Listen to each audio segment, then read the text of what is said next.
বললেন নবী করিম সাল্লাল্লাহু আলাইহি ওয়াসাল্লাম, মাশাআল্লাহ সুম্মা শিতা, তোমরা মাশাআল্লাহ ওয়া শিতা বলবে না, বরং কি বলবে?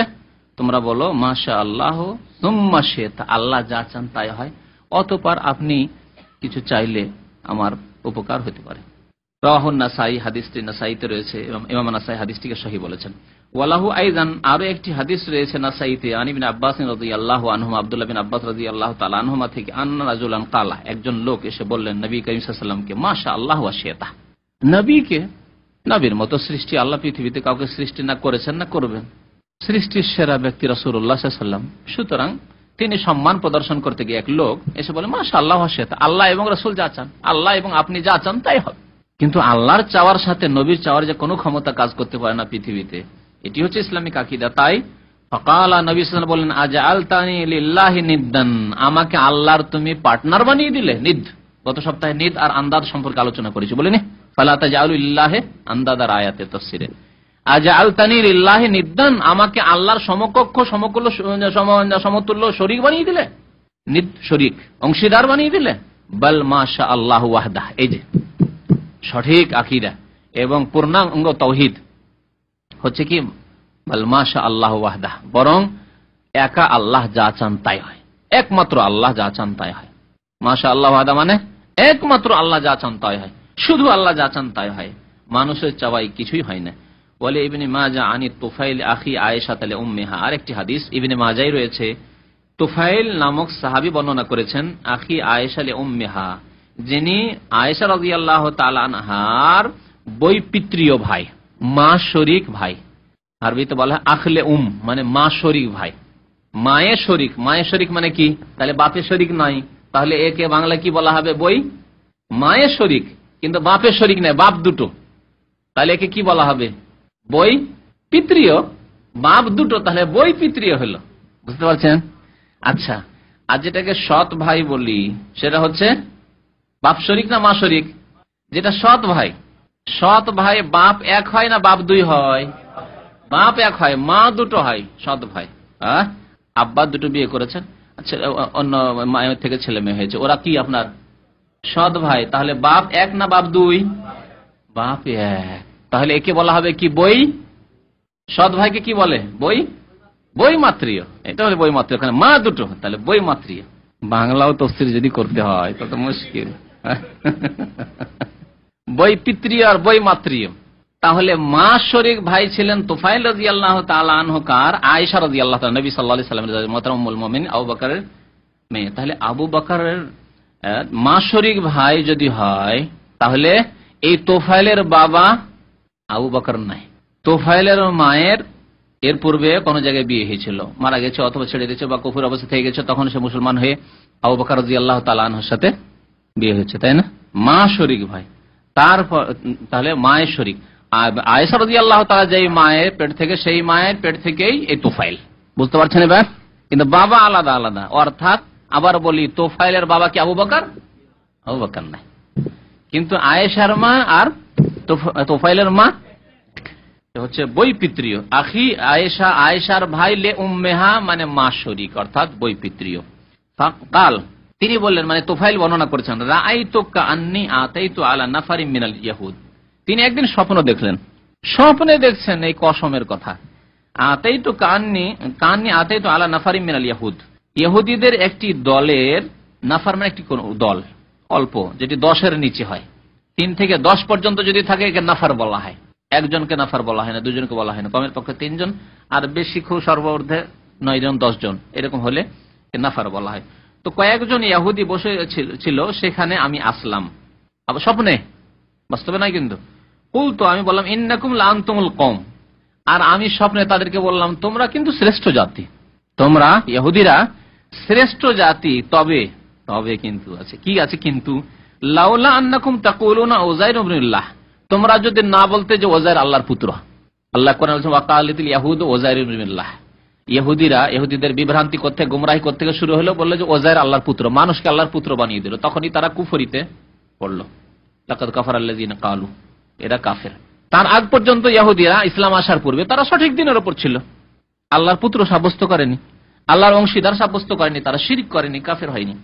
তাহলে তোমরা শ্রেষ্ঠ জাতি থাকতে লাউলা আন্নাকুম তাকুলুন, তোমরা যদি না বলতে যে ওজাইর ইবনুল্লাহ, ওজাইর আল্লাহর পুত্র, সান অফ গড। কালু ওয়া ইন্নাকুম লাআনতুমুল কওম, তখন তারা প্রতি উত্তরে কি বলল?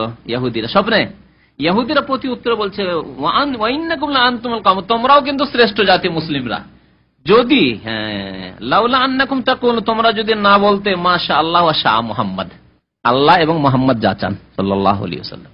কেন তখন পর্যন্ত জায়েজ ছিল, নিষেধাজ্ঞা আসেনি যে আল্লাহর সাথে মুহাম্মদ সাল্লাল্লাহু আলাইহি ওয়াসাল্লামের নাম নেওয়া যাবে না, মাশাআল্লাহ শাহ মুহাম্মদ বলা যাবে না, এরকম বলা অভ্যাস ছিল।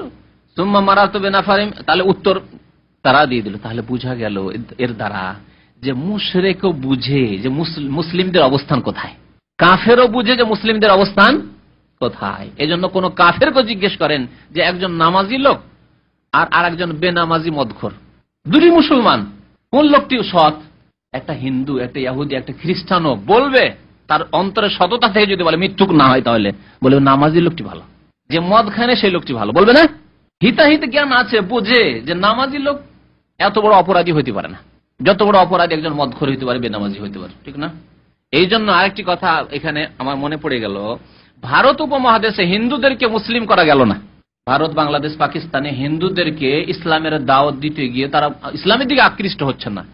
এর মুখ্য কারণ, কয়েকটি কারণের মধ্যে মুখ্য কারণ হচ্ছে কি, যে অধিকাংশ মুসলিমদেরকে দেখছে তারা যে এরা আমাদের মতোই তো পূজা করছে। আমরা যদি দুর্গা পূজা করি, সরস্বতী পূজা করি, তো এরা তো দরগা পূজা করছে, মাজারে পূজা করছে। তাহলে পার্থক্য কোথায়? বহু হিন্দু মুসলিম হয়েছে, তাদেরকে জিজ্ঞাসা করলে এই উত্তরই পেয়েছি যে ভারতে কেন মুসলমান হওনি তুমি, বাংলাদেশে কেন মুসলমান হওনি? বলছে সেখানে তো কোনো পার্থক্য দেখিনি, আমাদের মন্দিরে মেলাতে মুসলমানরা আসতো, আর আমরাও তাদের মাজারে যাই, দেখি একই রকম তো। আমরা গিয়ে মন্দিরে গিয়ে মূর্তিকে, প্রতিমাকে সেজদা করি, আর সেখানে গিয়ে আমরা পুজো পাঠ পেশ করি, কলা মোলা পেশ করি, আর আমরা ওই বলিদান দিই, আর মুসলমানরা গিয়ে মাজারে ওরসের মেলা গিয়ে খাসি মুরগ জবাই করে। পার্থক্য কোথায়? কোন ডিফারেন্স আছে? কোনো পার্থক্য নেই। যার ফলে হিন্দু অমুসলিমদেরকে ভারত, বাংলাদেশ, পাকিস্তানে ইসলামের দিকে আকৃষ্ট করা যাচ্ছে না। কিন্তু যখনই সৌদি আরবে আসে আর দেখে তাওহীদের দেশ, এখানে শিরক নেই, একমাত্র আল্লাহর ইবাদত বন্দেগী, তখন দেখে যে না, ইসলাম সত্যি কিন্তু আলাদা ধর্ম। ইসলাম হিন্দুইজমের মতো নয়, বৌদ্ধইজমের মতো নয়, ইহুদি খ্রিস্টানদের মতো বাতিল ধর্ম নয়। ইসলাম সত্যি অন্বেষের ধর্ম, একত্রের ধর্ম, তাওহীদের ধর্ম। তখন আকৃষ্ট হয়ে মুসলিম হয়ে যায়। এই পার্থক্যটি এখানে এসে অনুভব করে, যে অনুভবটি ওখানে হয় না, ঠিক কিনা? তাহলে মুশরিক হলে, হিন্দু হলেও বুঝতে পারে যে ওই মাজারি, যারা মাজার পূজারী, তারা আমাদের সমান। আমরাও যেমন মন্দিরে গিয়ে প্রতিমা পূজা করি, তারাও চিশতির পূজা করে, না হয় ফুরফুরা পূজা করে, না আর কারো পূজা করে। হ্যাঁ, বেমিল দেখেন, কোনো তফাৎ দেখতে পায় না, শুধু নামে তফাৎ দেখে। আমাদের নাম হিন্দু, এদের নাম মুসলিম, ব্যাস পার্থক্যটা নামেই দেখতে পায়, আর কোনো পার্থক্য খুঁজে পায় না। এই জন্য কবর পূজারীদের সাথে বেশি বন্ধুত্ব। দেখেন, কোরআন খানি করতে গিয়ে কবর পূজারী মোল্লারা গিয়ে কোরআন খানি করলো, ইন্দিরা গান্ধীর পর্যন্ত কোরআন খানি করলো। আমাদের এলাকায় এক রেল মন্ত্রী ছিল গনি খান চৌধুরী, ওর আত্মীয়, ওই সিলেটে আর কোন চৌধুরী নেতা আছে না বাংলাদেশে, ওই গনি খান চৌধুরী অনেকদিন তো গোটা ভারতের রেলমন্ত্রী থেকেছে, মুসলিমদের অনেক উপকার করেছে, আল্লাহ মাফ করে মুসলিম যখন।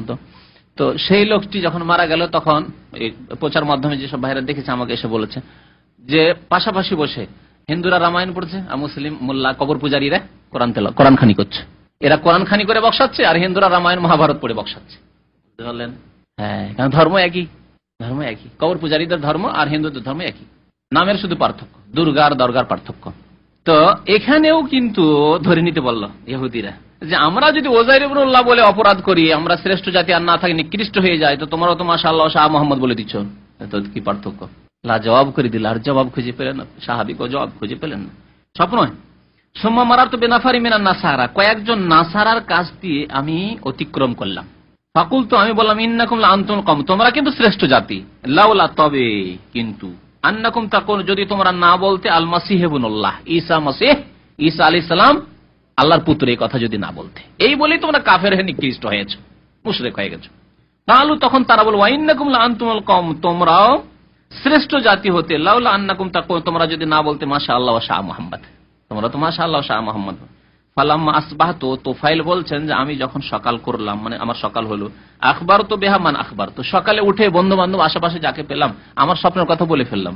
অনেক লোক আছে না, স্বপ্ন দেখলে সকালে উঠে কাউকে বলতে হবে যে এই এরকম আমি স্বপ্ন দেখেছি, বিশেষ করে নতুন ধরনের কোনো ভালো, তার মনে হচ্ছে যে কিছু ভালো স্বপ্ন দেখেছি, তাহলে বলে ফেলে মানুষের এটা সব তাড়াতাড়ি করে বলে ফেলে। সুম্মা আতাইতু, তারপরে নবীর কাছে এসেছেন সাল্লাল্লাহু আলাইহি সাল্লাম, সুম্মা আতাইতু নবী সাল্লাল্লাহু আলাইহি সাল্লাম, তারপরে নবী সাল্লাল্লাহু আলাইহি সাল্লামের কাছে আসলাম।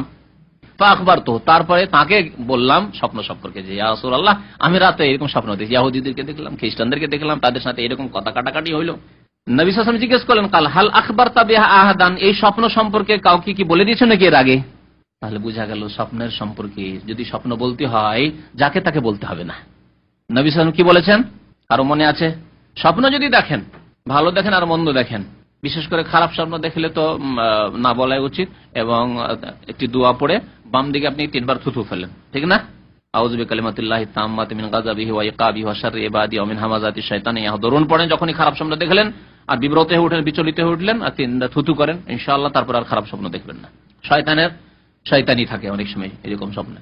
আর যদি ভালো স্বপ্ন মনে হয় তারপরেও আপনি কাকে বলবেন? নবী সাল্লাল্লাহু আলাইহি ওয়াসাল্লাম বলেছেন কাকে? ওয়ালা তুহাদ্দিস বিহি ইল্লা হাবিবান আও লাবিবান। কাকে বলতে হবে? অত্যন্ত প্রিয়জন ব্যক্তিকে বলেন অথবা জ্ঞানী ব্যক্তিকে বলেন। জ্ঞানী ব্যক্তি যে ভালো তাবির বিবরণ দিতে পারবে তিনি হলেন জ্ঞানী ব্যক্তি। আর হাবিব প্রিয় ব্যক্তি যদি সেই স্বপ্নের বিবরণ খারাপের দিকে যায় তো আপনাকে পেরেশান করবে না, সেজন্য বলবে না যে তুমি আর বাঁচবে না, মরে যাবে, তুমি বড় অ্যাক্সিডেন্টের শিকার হবে, এসব কথা বলবে বন্ধু মানুষ হলে। যদিও তাবির এরকম হয় বলবে না। আর যদি হাবিব না হয়, প্রিয় ব্যক্তি না হয়, শত্রু হয়, অন্তরে হিংসা ভরা আছে, আর যদি তার সামনে বলেন যে ভাই এরকম একটা স্বপ্ন দেখেছি, তার মানে কাজ হয়ে গেছে, একে এমন করে পেরেশান করে রেখে যেন টেনশন পড়ে আর সারা জীবন টেনশনে ভোগে, তুমি আর বেশি দিন বাঁচবে না, আর এমন রোগ ধরবে না তোমাকে, বা এমন বড় অ্যাক্সিডেন্ট হবে যে তুমি অক্ষম হয়ে যাবে, বলেন দেখি। তাহলে আপনার ঘুম হারাম করে দিবে, কাজকর্ম হারাম করে দিবে। সেই জন্য বন্ধু ছাড়া শত্রুকে, হিংসুটে ব্যক্তিকে বলতে হবে না, আর জ্ঞানী ছাড়া কোন মূর্খ ব্যক্তিকে বলতে হবে না। হাল আখবারতা বিহা আহাদান, নবী সাল্লাল্লাহু আলাইহি ওয়াসাল্লাম বললেন যে তুমি কি এই স্বপ্ন সম্পর্কে কাউকে বলে দিয়েছো নাকি? কুলতু না, বলে হ্যাঁ কয়েকজনকে তো বলে ফেলেছি আমি সকালে উঠে। কালা ফাহামিদাল্লাহ ওয়া আসনা, নবী করিম সাল্লাল্লাহু আলাইহি ওয়াসাল্লাম আল্লাহর প্রশংসা করলেন এবং সানা বর্ণনা করলেন, অর্থাৎ খুতবা পড়লেন বক্তব্য করার জন্য বা কিছু কথা বলার জন্য। সুম্মা কান, নবী সাল্লাল্লাহু আলাইহি ওয়াসাল্লাম যখনই কোনো কথা সম্বোধন করে বলতেন তখন আল্লাহর প্রশংসা করতেন এবং আল্লাহর সানা পেশ করতেন। সুম্মা কাল, অতঃপর বললেন আম্মা বাদ, অতঃপর। তাহলে বক্তব্য শুরু করার প্রারম্ভে, শুরুতে আল্লাহর হামদ সানা প্রশংসা গুণগানের পরে আম্মা বাদ বলতেন নবী করিম সাল্লাল্লাহু আলাইহি ওয়াসাল্লাম। ফাইন্না তুফাইলান রারুয়ান আখবারা বিহা মান আখবারা মিনকুম, এই তুফাইল নামক ব্যক্তি একটি স্বপ্ন দেখেছে, আর আখবারা বিহা মান আখবারা মিন, তোমাদের মধ্যে কাউকে কাউকে কি করেছে? বলেও দিয়েছে। ওয়া ইন্নাকুম কুলতুম কালিমাতান কানা ইয়ামনাউনি কাযা ওয়া কাযা আন আনহাকুম আনহা, আর তোমরা এমন একটি কথা বলো, অর্থাৎ মাশাআল্লাহ ওয়া শাআ মুহাম্মদ বলো, যেটি আমি নিষেধ করতে চাইতাম কিন্তু আমার কাছে কোনো আদেশ না আসার কারণে এখনো নিষেধ করিনি। কুলতুম কালিমা মানে এমন একটি কথা বলো, অর্থাৎ ওই যে মাশাআল্লাহ ওয়া শাআ মুহাম্মদ, তোমরা এই শিরকি কথাটি বলো, ছোট শিরক, তোমরা মনে রাখো। কানা ইয়ামনাউনি কাযা ওয়া কাযা, এতে থেকে আমাকে বাধা দিত, মানে নিষেধ করা থেকে বাধা দিত কি? ওহী না আসা, ওহির বিলম্ব হওয়া। এখনো আমার কাছে কোনো নির্দেশ আল্লাহর পক্ষ থেকে আসেনি যে মাশাআল্লাহ ওয়া শাআ মুহাম্মদ বলা যাবে না, আর নিজের পক্ষ থেকে আমি কিছু বলতে পারছি না। ফালা তাকুলু, তবে এখন আমার কাছে আল্লাহর পক্ষ থেকে ওহী চলে এসেছে, নবী সাল্লাল্লাহু আলাইহি ওয়াসাল্লামের কাছে নিশ্চয়ই ওহী এসেছে। তখন ফালা তাকুলু, সুতরাং তোমরা বলবে না মাশাআল্লাহ ওয়া শাআ মুহাম্মদ, আল্লাহ এবং মুহাম্মদ যা চান এইরকম করে বলবেন না। কি বলবে? ওয়ালাকিন কুলু, তোমরা বলবে মাশাআল্লাহ ওয়াহদাহু, একমাত্র আল্লাহ যা চান তাই হয়। দেখলেন হাদিসে জায়েজ যদিও আছে সুম্মা বলে, কিন্তু এই হাদিস দ্বারা প্রমাণিত হইল যে সবচাইতে উত্তম হচ্ছে কি মাশাআল্লাহ ওয়াহদাহু বলা, বা মাশাআল্লাহ লা কুওয়াতা ইল্লা বিল্লাহ। মাশাআল্লাহ ওয়াহদা আর মাশাআল্লাহ লা কুওয়াতা ইল্লা বিল্লাহ একই কথা। মাশাআল্লাহ লা কুওয়াতা ইল্লা বিল্লাহ, মাশাআল্লাহ ওয়াহদাহু বলেন। হাদিসটি ইবনে মাজাহ রয়েছে এবং হাদিসটি সহিহ। সাল্লাল্লাহু আলা নবিয়িনা মুহাম্মদ ওয়া আলা আলিহি ওয়া সাহবিহি।